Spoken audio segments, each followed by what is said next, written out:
Bon après-midi. Je suis ici avec Léo Lefebvre. Léo, merci d'avoir accepté de venir nous rencontrer. Une belle petite conversation ensemble. Ah ben, ça me fait plaisir d'être ici, Nicole, d'être ici avec toi. Ben, merci beaucoup. Puis là, j'aimerais peut-être entamer la matière, comme on dit en éducation. Est-ce que tu pourrais nous parler de ton cheminement en éducation? Je sais que c'était fort intéressant. Disons que je ne me suis pas ennuyé pendant ma carrière. Moi, j'ai commencé à fréquenter l'école Saint-Albert jusqu'à la 8e année. Ensuite, j'ai été choyé d'avoir des parents qui ont pu m'envoyer au collège du Sacré-Cœur. C'est un collège classique qui était sous l'égide de l'Université Laval dans le temps, lorsque j'ai commencé. Une formation par les Jésuites, c'est spécial. C'est pas seulement de l'instruction, c'est de l'éducation dans le plein sens du mot. J'ai fait mon secondaire là. Dans ma carrière, il y a 2 enseignants qui m'ont vraiment influencé. Il y avait Sœur Marie du Carmel en 5e année, puis il y avait le Père Philippe Bellavance en éléments latins qui se trouvait à la 9e au Collège Sacré-Cœur.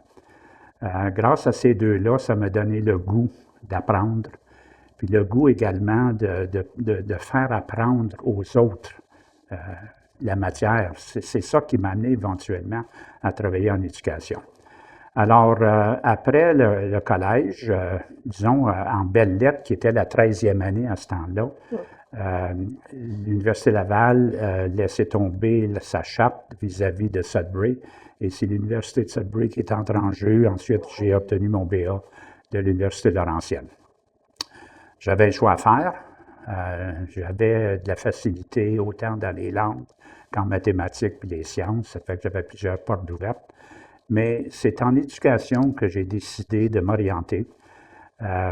Au secondaire particulièrement, j'étais pas tellement enclin à vouloir travailler à l'élémentaire, mais au secondaire, ça me plaisait un peu plus à cause de l'expérience que j'ai vécue, disons, au secondaire, au collège. Je me suis... à la fin de mon collège Sacré-Cœur, le stage du collège Sacré-Cœur, et avec mon BA, je me suis ensuite orienté vers le collège d'éducation de l'Université de Toronto. Alors, j'ai fait une année là-bas. On pouvait à ce moment-là faire 2 étés. Moi, j'ai pris l'option de prendre l'année complète au collège d'éducation à Toronto. Ça a bien été. J'étais dans les langues. J'ai obtenu un brevet en français et en latin et en histoire. Parce que moi, j'ai été prof de latin aussi. Alors, en quittant le collège d'éducation, puis juste avant, au printemps, en fait, ils sont venus me chercher au mois de mars, je crois, pour aller remplacer une enseignante qui a dû s'absenter à cause d'un accident d'auto. Alors, ils m'ont sorti du collège d'éducation pour enseigner 2 semaines à Richmond Hill, ce qui m'a donné 6 mois d'expérience comme enseignant au niveau de ma retraite. Alors, c'était pas perdu. Une fois terminé le cours, je me suis rendu au printemps de 1963 à l'hôtel Park Plaza. L'hôtel Park Plaza, là, c'est ça qu'on appelait en anglais the cattle auction. Il y avait des 1000 postes d'annoncés dans le Globe and Mail, puis il y avait des directeurs d'école et des surintendants, plein l'hôtel. On allait là pour essayer de se décrocher un poste. Alors, il y avait des centaines d'enseignants et de gens qui venaient de se qualifier, qui se cherchaient des postes. C'est là que j'ai rencontré Bill Roman. Bill Roman, ça a été mon premier directeur d'école. C'était à la Garson Falconbridge Secondary School. Alors, j'ai enseigné 3 ans là. J'enseignais le français, le latin. Le latin, à ce moment-là, les élèves qui prenaient le latin, c'était une option. C'était pas obligatoire. Je me souviens que j'avais une petite classe de 24 élèves en 12e année. Puis cette année-là, on a eu des examens du ministère de l'Éducation en French et en latin de 12e, French de 13e. Moi, j'avais 2 13e de classe de French. Et ces 2 classes-là là, étaient de 35 élèves chacune. Puis ma classe de latin de 24 élèves de 12e année, lorsqu'on a eu les résultats des examens gouvernementaux, La moyenne de ma classe était 84 Ça fait que j'avais des élèves forts, puis c'était très plaisant. Puis un bon prof aussi, Ben, pas juste disons, les élèves disons, c'est forts. peut-être un facteur, Oui. mais il y avait moi, j'ai toujours, au niveau de l'enseignement, si les élèves pouvaient atteindre un certain niveau, mais là, il fallait aller plus haut. Alors, est-ce que j'ai seulement couvert la matière de 12e année? Je dirais que non. On a fait la matière de 12e, je pense qu'on s'est embarqué un peu dans la matière de 13e cette année-là. J'ai suivi un cours à l'Université de Toronto parce qu'il fallait aller chercher des qualifications additionnelles. Hein. Puis moi, quand j'ai commencé, j'avais un BA de 3 ans, mais là, je voulais avoir un BA spécialisé. Je voulais aller chercher catégorie 4 dans mon brevet d'enseignement. Puis il y avait un cours à l'Université de Toronto qui était l'ancien français, qui était l'analyse du latin dans son transfert à la langue française. Comment les voyelles, les consonnes, les expressions latines sont devenues du français. Puis mon prof me dit que j'avais décroché la note la plus élevée à l'Université de Toronto à l'examen final dans cette matière-là. Ça fait que j'avais de l'aisance dans la matière. Donc, ça a beaucoup aidé. Alors, à Algonquin, j'ai été là 7 ans. On a beaucoup misé sur le parascolaire parce que c'est une dimension qui permet de mieux connaître les enfants, les élèves, et aux élèves de mieux connaître les profs aussi, les enseignants. Alors, ça a été fort, la composante de parascolaire, mais la composante de l'enseignement aussi, c'était fort. Après 7 ans-là, je suis revenu à Sudbury. La famille, on a déménagé à Sudbury, et j'ai été directeur adjoint de l'École secondaire Franco-Jeunesse pendant 2 ans. Ensuite, je suis devenu directeur pour 6 ans et demi de l'École secondaire Franco-Jeunesse. Puis là aussi, j'ai eu une équipe formidable. Mais dans ce temps-là, c'est pas comme aujourd'hui. Hein? Quand on voulait des profs, on pouvait aller chercher pas mal les profs qu'on voulait embaucher. On n'était pas limité à toutes sortes de conditions qu'on trouve aujourd'hui avec les listes d'ancienneté où tu es limité quant au choix. Alors, on a pu bâtir une équipe très efficace au point qu'à un moment donné, Claire Beauchemin de l'École des sciences avait fait une recherche. Et dans sa recherche, elle voulait voir au niveau des 10e années combien d'élèves avaient la puissance de décrocher. Puis, en tout cas, on a fait ce qu'il y avait à faire. On a avisé les parents, il y a une recherche, êtes-vous d'accord, fait signer le formulaire, tout ça.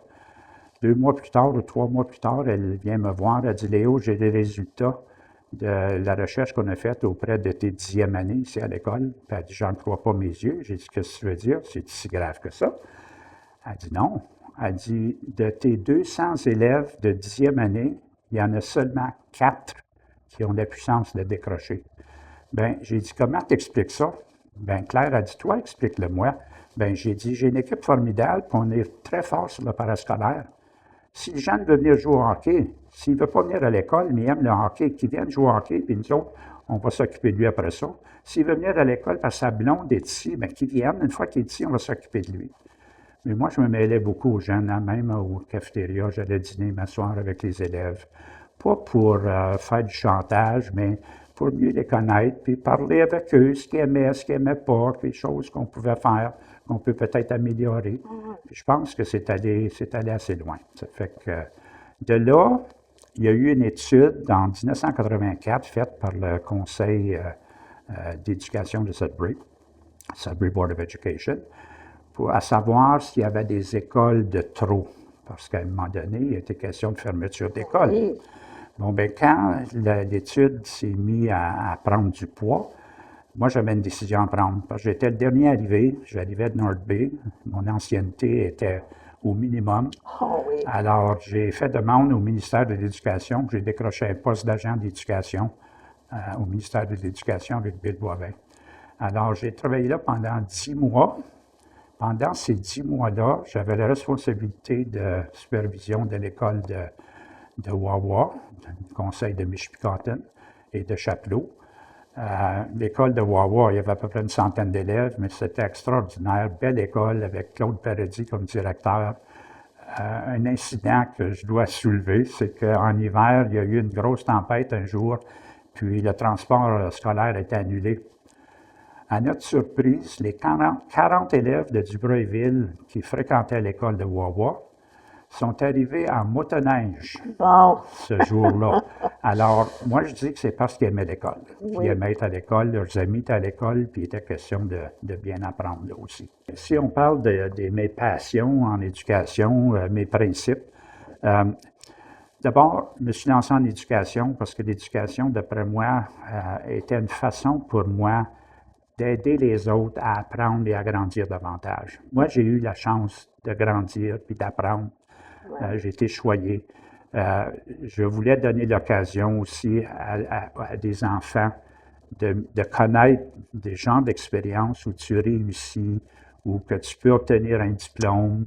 Alors, c'est ça qui m'a poussé vers la carrière de l'éducation, de partager des connaissances, puis de faire grandir les gens autour de moi. Il y a la dimension spiritualité qui est très forte en moi. Le côté spirituel est un élément absolument essentiel à l'être humain, à mon avis. Et c'est cet élément de spiritualité qui me donne la paix intérieure, qui me permet de faire la recherche du bonheur. C'est cet élément-là qui me fait grandir, qui me donne de l'énergie. Il ne faut pas le mettre de côté parce que c'est primordial chez nous. C'est ça qui nous fait vivre, c'est notre âme, hein? C'est la vie, absolument. La philosophie de vie, c'est rechercher la paix intérieure. Si tu as la paix intérieure, le reste tombe en place. La promotion de la francophonie, ça, par exemple, j'y tiens, puis j'y tenais, j'y tiens toujours. Je suis fier de mon héritage que mes parents m'ont donné. Mon père, c'est un boucher, c'est un homme d'affaires, c'est un entrepreneur. Pas d'éducation, mais il savait se tirer d'affaires. Puis il y a une chose que je remarque, même dans la vie d'aujourd'hui avec les personnes, ils n'ont peut-être pas d'instruction, mais ils ont de l'éducation. Puis ils savent très bien se tirer d'affaires, puis ils ont des valeurs qui leur permettent de réussir. alors, à la retraite, tu es impliqué comme tu devrais, comme Léo le ferait. Alors, je te laisse parler de ça. À la retraite, bien, je ne peux pas passer de côté de Richelieu, parce que le Richelieu, pour moi, c'est une organisation toute spéciale. Là. Ça fait, quoi, là, 47 ans que je suis membre Richelieu à Sudbury, puis j'ai gravi des échelons à l'intérieur du club de toute façon. J'ai été président du club à un moment donné, j'ai fait partie de nombreux comités. Depuis les 7 dernières années, je pense qu'on donne au-delà de 100 000 aux enfants, à la jeunesse, dans le besoin, dans notre milieu, dans notre communauté. On a, à chaque année, on a notre souper aux morts annuel qui est un succès incroyable. 500 personnes à chaque année, c'est salle comble. On travaille au bingo, Delta Bingo and Gaming. Les gars vont faire du travail là le dimanche après-midi pour 2 heures. Alors, ça génère des revenus qu'on peut ensuite remettre aux gens. Il y a la Maison des soins palliatifs. Ma mère est décédée en 2007 à la Maison des soins palliatifs que je connaissais à peu près pas dans le temps. Elle a passé 34 jours là. Ça fait qu'on a eu la chance de vraiment voir le fonctionnement de cette maison de soins palliatifs. Ça, c'est une maison qui a débuté avec Léo Terrien comme architecte, qui a bâti la maison au tout début, là. Et ensuite, ça a été converti à Maison des soins palliatifs. Puis, on est parvenu à faire désigner la Maison des soins palliatifs de Sudbury sous la loi sur les services en français. Ça veut dire que ça garantit des services en français à la Maison des soins palliatifs de Sudbury. Alors ça, pour moi, c'est important. Au niveau de la Caisse populaire, j'ai été 16 ans au conseil d'administration d'une Caisse populaire, la Caisse populaire de la Salle. J'ai présidé la Caisse pendant 2 ans. Alors, ça a été des efforts de ce côté-là pour aider la communauté au niveau de la Caisse. Au niveau de la paroisse, j'ai été très actif et je suis moins maintenant, mais encore actif au niveau de la paroisse. Président du comité de pastoral, de développer toute une série de règlements au niveau de la paroisse. Ça, on passé plusieurs années. On est engagé. À la retraite, beaucoup de bénévolat. C'est pas du bénévolat vraiment, mais quand on travaille en éducation puis on se démène, il y a un prix à payer au niveau de la famille. Hein? parce qu'on est moins présent au niveau de la famille. Fait que là, j'en profite depuis la retraite pour vraiment passer du temps avec la famille, puis les enfants, puis les petits-enfants. J'ai 3 enfants. J'ai mon épouse qui m'a toujours appuyé à 150 mes 3 enfants, mes 6 petits-enfants. Là, au moins, on peut vivre les éléments familiaux, parce que là, ça va faire quoi, là, 59 ans qu'on va être mariés. Ah, c'est L'été quelque chose à prochain, ça va célébrer. être 60 ans. Oui, une grosse célébration. Ah là. oui, ça s'en vient. Oui. Oui, c'est fantastique. Ouais. Alors, bénévolat, Oui. arrête pas, veut dire, il faut que tu sois au service des autres. C'est ça l'être humain, c'est d'être au service des autres. Puis moi, j'ai toujours été choyé de bien des façons, c'est ma façon de remettre. Si tu avais un conseil à donner à la génération plus jeune, ça serait quoi, Léo? Les jeunes d'aujourd'hui, bien, d'abord, je vais faire référence à un commentaire que François Villon avait fait au Moyen Âge, en l'année 1200. Bon, on recule loin. On recule loin, là. Mais François Villon avait dit, il était poète dans le temps, c'est lui qui a écrit la Ballade des pendus. Il y en a peut-être qui vont se souvenir d'avoir étudié ça à l'école secondaire en littérature française. Il avait dit, si la jeunesse d'aujourd'hui continue comme elle va, je ne sais pas quelle sorte de jeunes qu'on va avoir demain. Oui. Puis vous voyez, on est aujourd'hui au 21e siècle, on fait les mêmes commentaires. Mais moi, je dirais aux jeunes d'aujourd'hui, là, c'est important d'être respectueux, d'avoir de la compassion, d'avoir une ouverture vis-à-vis de nouvelles connaissances, parce qu'ils ne seront pas appelés à avoir un poste, une carrière. Ça va être plusieurs genres de postes au sein de leur vie. Alors, il faut qu'ils soient ouverts à de nouvelles connaissances, de ne pas se limiter au matérialisme. Le matérialisme, là, ça ne mène pas loin. De veiller à leur santé mentale, veiller à leur santé physique, c'est important. De ne pas craindre l'échec. L'échec fait partie de l'apprentissage. Il faut grandir de l'échec. Entourez-vous de personnes fortes, de personnes positives. Ça, c'est important. Parce que vous allez devenir qui vous allez fréquenter. Alors, choisissez-vous des bonnes personnes. Tâchez d'investir dans la sécurité financière. C'est quelque chose qu'on ne fait penser au niveau des écoles, parce que les jeunes sortent du secondaire, puis au point de vue de financement, ils ne savent pas grand-chose. Alors, c'est très important de ce côté-là, là, de vraiment investir là-dedans. De développer des valeurs saines, d'avoir confiance en eux. Puis ça va mener, s'ils font tout ça, là, ça va mener à une certaine intégrité. Puis d'être des citoyens actifs. Merci beaucoup, Léo, d'avoir pris le temps de nous rencontrer.